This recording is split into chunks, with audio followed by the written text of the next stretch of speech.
What's the general sense walking around that building about Brady and his possibility of playing his final year? What do you think?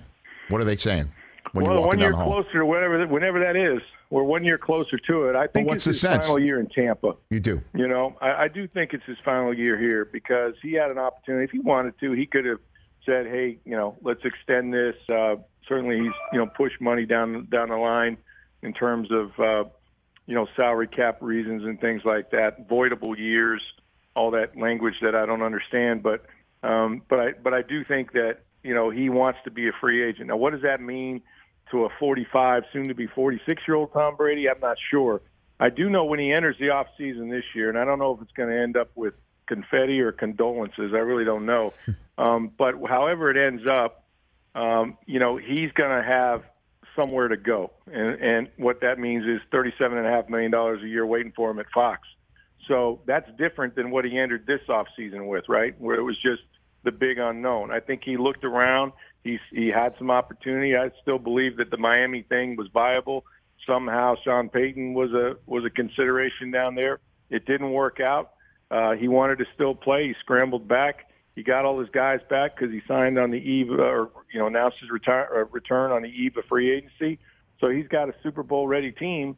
And after this year, I don't know, because the great ones never know when to put the keys on the table. But all I know is the guys can still swing. I was watching them today.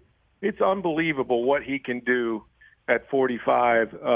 You know, and of course, you know, for a first practice, it was very sharp. He was sharp. I don't know how long. I don't know how long it goes, but it's a hell of a ride to watch. And I do think though that this is probably his last year, and he'll want to have his options open the way he did his final year in New England. He'll like to look around. If he's going to play, he can play anywhere.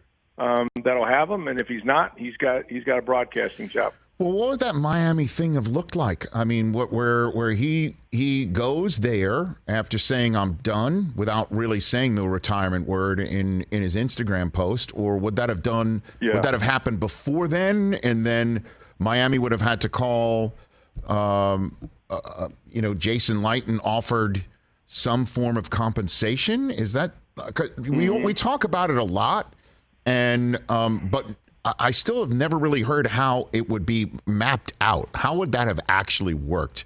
Brady winding up in Miami with Sean Payton as his coach. How would that have worked? I'm not sure. Yeah, I'm not sure it could have worked, and that's probably why it didn't work, right? But I think that the Bucs had to move on. You know, at the combine, I'm talking to Bruce Arians, and he's still the coach, right? Or at least we thought he was going to be, right? And he's saying, you know, hey, we have to go on as if Tom's not going to be here. And the plan was, you know, they were going to have Blaine Gabbert and Kyle Trask battle it out, and they had 9 quarterbacks on that list that they were looking at, including Deshaun Watson, who got crossed off pretty quickly by ownership, from what I understand. You know, Russell Wilson was on that. I mean, there's a lot of the guys. We all know the names, right? So they were planning on going forward, whether it was with the guys they had. And it was most likely going to be Gabbert and Trask. But in that instance, you know, how many free agents come back? You know, are they a 5-win team? Are they a 6-win team? As far as Brady goes, you know, there's a lot of speculation in the timing of that thing. Sean Payton, I think, factors in it somehow. You know, the Dolphins were interested in interviewing him. The Saints said he could not after he, you know, was retiring, resigning, whatever. And then, of course, you had the lawsuit on the day that Tom actually did retire, which was weird timing. So I don't know in the end how viable it was for him to play.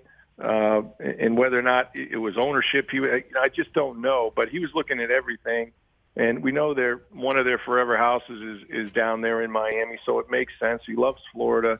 At some point, he's going to live there in South Florida. So I just don't know. You know, and I'm not sure he knew, and he was kind of exploring all that. And then whatever might have been viable in Miami suddenly wasn't. And that's when I think, you know, he had been talking to the Bucs all along with Jason Light. You know, they had a plan if he wanted to come back, and he executed that right before the start of free agency, and they were able to get so many of their players to return.